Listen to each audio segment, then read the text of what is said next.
You're listening to Make Some Noise podcast, episode number 425.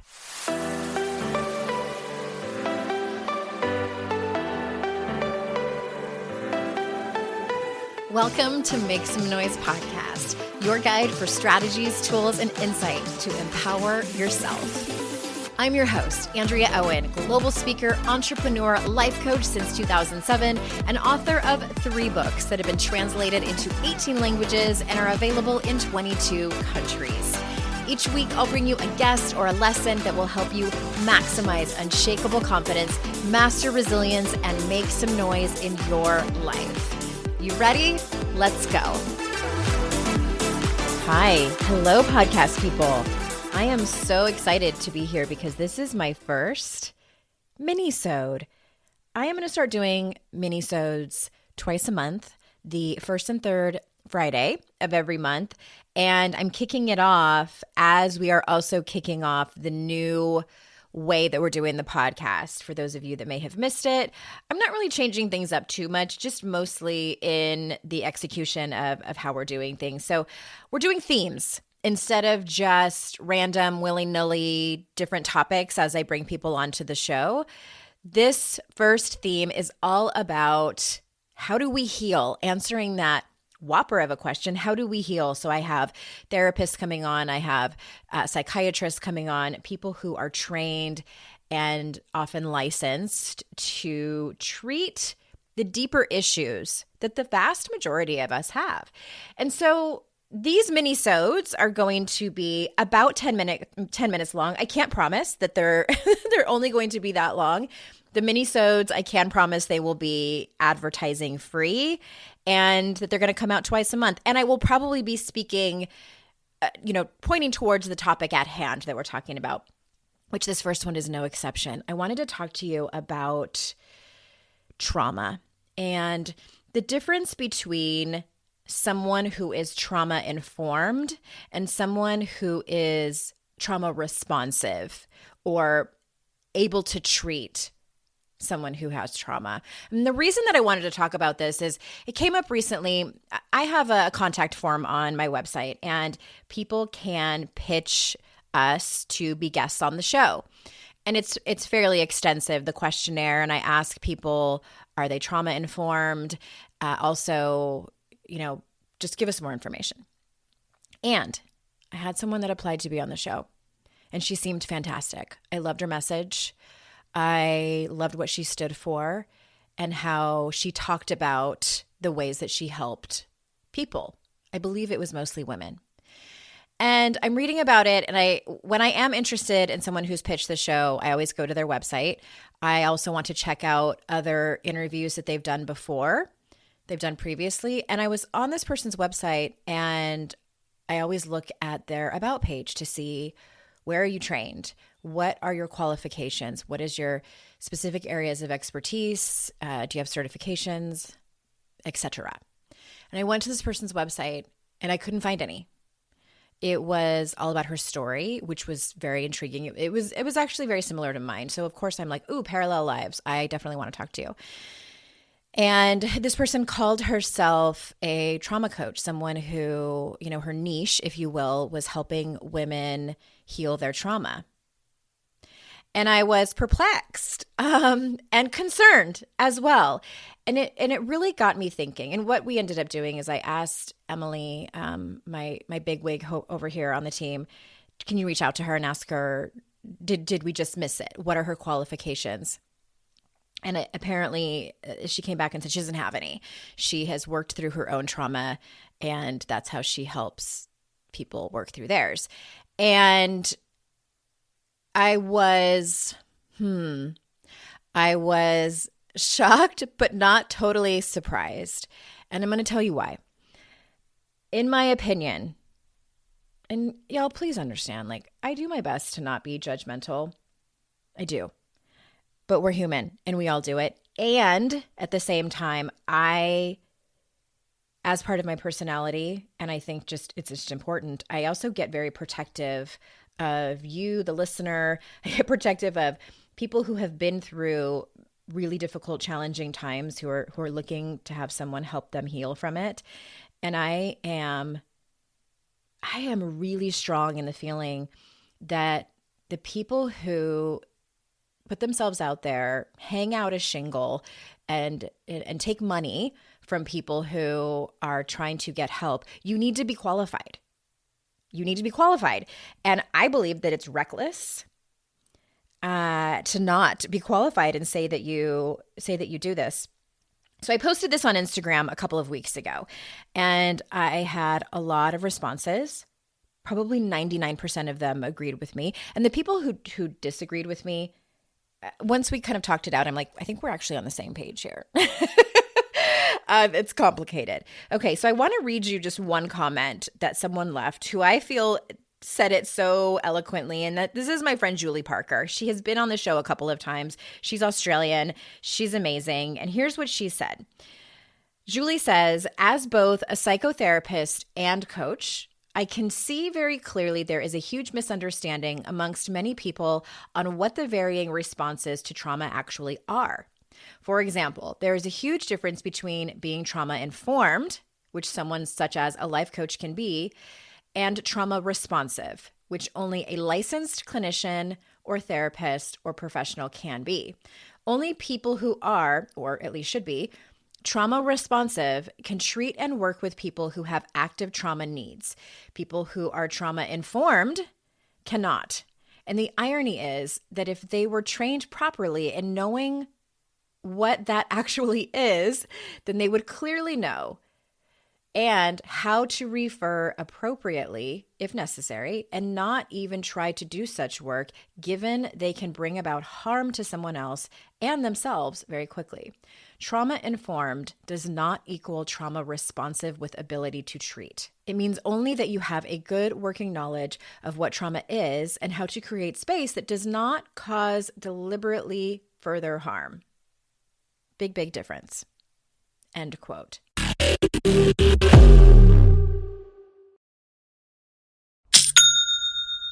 Shopify's already taken the cash register online, helping millions sell billions around the world. But did you know that Shopify can do the same thing at your retail store? Give your point of sale system a serious upgrade with Shopify. With Shopify, you get a powerhouse selling partner that effortlessly unites your in-person and online sales into one source of truth. Track every sale across your business in one place and know exactly what's in stock. Connect with customers inline and online. Shopify helps you drive store traffic with plug-and-play tools built for marketing campaigns from TikTok to Instagram and beyond. Get hardware that fits your business. Take payments by smartphone, transform your tablet into a point of sale system, or use Shopify's POS Go mobile device for a battle-tested solution. Sign up for a $1 per month trial period at shopify.com/noise, all lowercase. Go to shopify.com/noise to take your retail business to the next level today. Shopify.com/noise. I have definitely been in that place where my paycheck ran out before the next one got here. Life doesn't happen bi-weekly, so why should payday? The money you earn can be in your hands today with Earnin. Earnin is an app that gives you access to your pay as you work, up to $100 per day or up to $750 per pay period. Just download the Earnin app and verify your paycheck. Then access up to $100 a day as you work and leave an optional tip. Any money you access plus tips are automatically repaid from your next paycheck. You can use Earnin to pay for a girls' night out, a last-minute gift for a loved one, or even summer camp for the kids. Make Earnin a part of your financial routine and join Earnin's over 3.5 million customers who say things like, when I think about Earnin, I think about financial stability, security. It gives me a lot of peace of mind. Download Earnin today, spelled EARNIN, in the Google Play or Apple App Store. When you download the Earnin app, type in noise under podcast when you sign up. It really, really helps the show. Noise under podcast. Subject to your available earnings, location, daily max, and pay period max. See earnin.com/TOS for details. Earnin is a financial technology company, not a bank. Bank products are issued by Evolve Bank and Trust, member FDIC.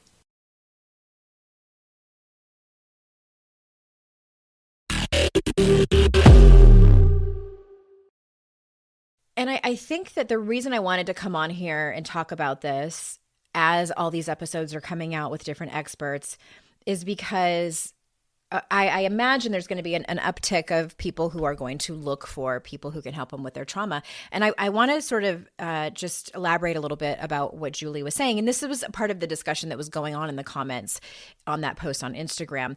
There is a difference between holding space for someone to share their traumatic experience or story and actually treating it. So for instance, the Daring Way retreats that I facilitate, we actually have one coming up this year. I'll tell you about it at the very end of the episode. There is a module in there where you are asked, as a participant, you are asked to recall a shame story that you have, whether it was in childhood, at school, in the older years at work, with a partner, anything. And if you're willing, which I think all of my participants have done, you share that story with the group. And if someone's doing it one-on-one with me, they just share it with me. And it was made very clear in our training that shame work is trauma work. We are facilitating that. And so what I do as a facilitator is I make sure that there are a few things happening. I make sure that ahead of time everyone knows these are important, deep, painful stories for people. So if you have to use the restroom, can you hold it until the person is done? If you need to refresh your coffee, can you wait until they're finished telling the story and we're through this moment? So it's things like that. You need to create the space, the container, if you will, so someone feels safe telling their story. Let me give you an example of how this can so easily cause a bump in the whole thing. So when we were in our training, P.S. This episode is probably going to go a little bit longer than 10 minutes. When we were in our training, we were in small groups of 12. And the way that they did our training is that they trained us and at the same time had us go through the work. So we had to self-manage like crazy. I believe that they did that on purpose to see if we had the ability to be able to navigate back and forth, being in a place of being the student and the teacher. And it came time for me to share my shame story. And one of the other women in our group, I had some conversations with her. We were very friendly with each other. And then she had a moment of massive discomfort. She had a little bit of an argument with one of our teachers, and it was a little tense. She was feeling very tense, I could tell. So I'm sharing my shame story, and I'm crying, and I quickly look up around the circle and make eye contact with people. And she made eye contact with me and quickly looked away and crossed her arms over her chest and did like a quick inhalation of breath. Now, that may not seem like a lot, but it instantly pulled me deeper into my shame. It was what I internalized that as, is that she was judging me. She was thinking, I don't know what it was, but it instantly made me feel worse. And I say that because I wanted to give you an example of how easy it is for things to get sort of turned on their head. And that's why I take very seriously about this type of work. So again, these people who are facilitating that training were not there to do somatic work with me, to help me move through the shame story. It was simply part of the process in us learning the steps of shame resilience, which is what we teach. They wanted us to really sort of drop into those moments so we could learn how to facilitate it, because there's a few different steps. And I'll tell you what, it worked. But it was just a time to hold space. And that is very, very different from actually treating it. Treating trauma is complex. It is a very sacred process, and it takes training. It takes hours of supervision. It takes a lot more than just being trauma informed. So I sort of went on and on about that. And my point is that I really want you to take careful consideration if and when you decide to work with a therapist who will help you move through your trauma, or if you decide to hire a coach who is trauma informed, maybe ask them from the beginning, what is the scope of your practice? Like, how much are you trained and experienced to be able to help me through this? What are some of the results that I can expect from this? Like, do some expectation management. If there's a coach who is not a licensed therapist or counselor who's telling you that they can help you heal their trauma, personally, that is a red flag. That is beyond the scope of what they are trained to do. I refer out clients on the regular. When something comes up and I can hear the story, I can ask them a few questions about it. And when I think because I've been doing this for so long, I have an intuition that tells me this is beyond the scope of what you do. This is beyond what you are trained to hold for them. You need to refer them out. And I often hold them accountable and give them resources of like how to find somebody who's a great fit for them who can do that. I would say most of the people that I work with are simultaneously working with a therapist because we do different things. That's about it. That's all I wanted to get off my chest today, and just make sure that when you are looking for the right support, that you know what the difference is between someone who is trauma-informed and someone who is able to treat, also known as trauma responsive. And that's it. That's my first mini-sode.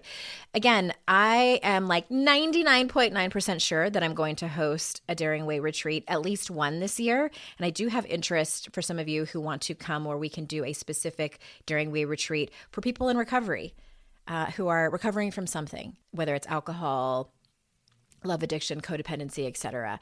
But either way, if you are interested in seeing more of the details, the price range is on there, the location, etc.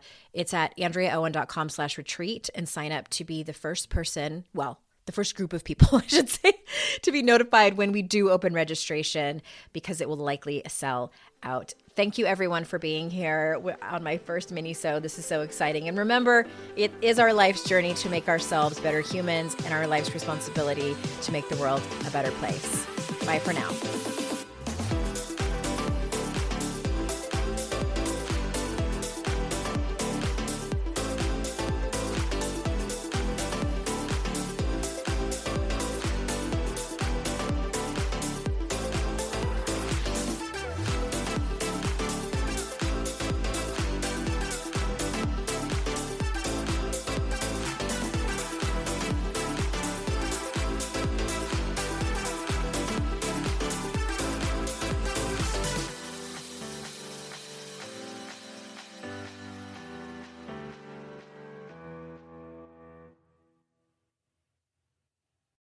I'd like to introduce you to the Minimalist Moms podcast.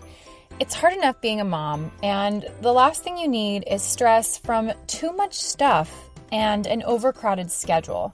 For too long, I lived with the mindset that bigger was better, and the more I added to my life, instead of feeling better, I felt overwhelmed. It was time for a radical new mindset. Less is more. I'm not into extremes. I didn't throw everything away.